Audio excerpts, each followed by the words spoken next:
Hello, my name is Priyanshu Rathee, and me and my partner Alan Mascrenhas are here today to present our product WaveLink to you. Through surveys, we found that 57.5% of people play video games that require cellular data in their car. 5G greatly improves the user's gaming experience as it has a latency of just 1 millisecond compared to 4G, which has a latency of 53 milliseconds. We also found that 45% of people stream movies, which is greatly benefited by the increased download speed of 5G. While 5G has sounded great so far, it does have its problems. According to Samsung, 5G currently only has a range of 1,500 feet, and additionally, unlike 4G signals, 5G signals are incapable of penetrating walls and glass. You can see why this may be a problem for cars or other vehicles which are completely made out of glass and aluminum.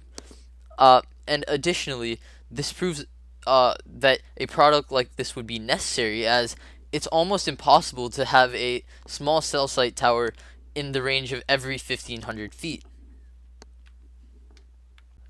Due to the fact that 5G signals cannot penetrate a metal chassis or glass windows, it creates demand for a product that would enable users to utilize 5G connections inside of a vehicle. And that's where we come in. Our product utilizes a 28 GHz antenna band chip, which is capable of 10 gigabit per second speeds. In addition to this, our product is highly energy efficient due to the fact that 5G signals are 90% more energy efficient than 4G signals. In addition to this, it interfaces with a sleek shark fin antenna that you will see on the next slide. Our design utilizes an antenna capable of receiving 28 GHz signals. In order to connect our antenna to our circuitry housing, we utilize a flat cable which allows a seamless entry through the window in order to not interfere with the aesthetic of the user's car. Our circuitry housing houses our power supply, and in addition to this, it also houses our 28 GHz chip. Through our research, we have found 0 companies attempting to create a 5G signal booster, and we also found that not many people consider that vehicles may pose a problem for 5G networking.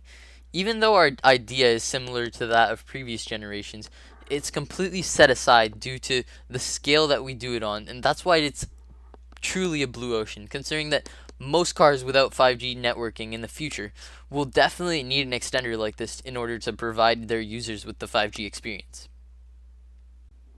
According to our research, car dealerships at times have hundreds of used cars. For us, this is an opportunity to sell our product with the car. Due to the fact that the car is outdated, it is guaranteed that the user will need an extender in order to utilize the 5G network. In addition to this, 72.5% of consumers said that they would not pay to purchase 5G connectivity if they could not use it in their vehicle. This means that we could sell our WaveLink to companies like Verizon in order for them to please their consumer. The main objectives for our product are that it needs to be marketable to car dealerships.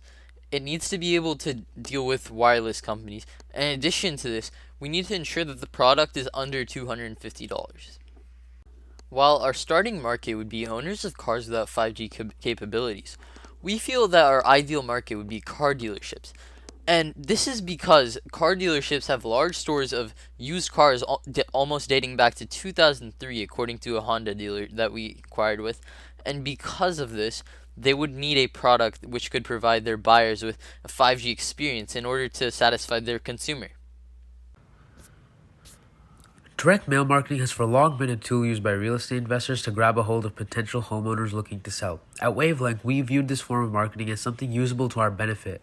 The large majority of homeowners own homes in suburban areas where vehicles are the primary way people commute. Having almost 40% of homeowners owning 3 or more cars, the amount of potential customers we can attract through this old time-tested strategy is significant.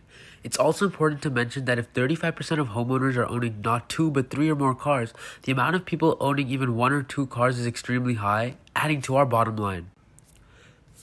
This right here is our balance sheet, and we kept it fairly simple.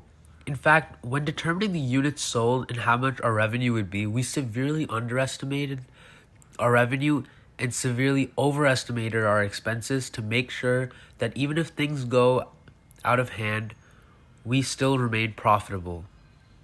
The rest is pretty self-explanatory. We have product development, product improvement, marketing, website building and hosting, and then overhead, which is expenses that may show up that we can't plan for. After analyzing the data we collected, it's quite obvious that the numbers show just how much people use their phones in vehicles for various reasons as shown in the various charts and graphics. As a result, we were sure that this is a product that people would be willing to buy.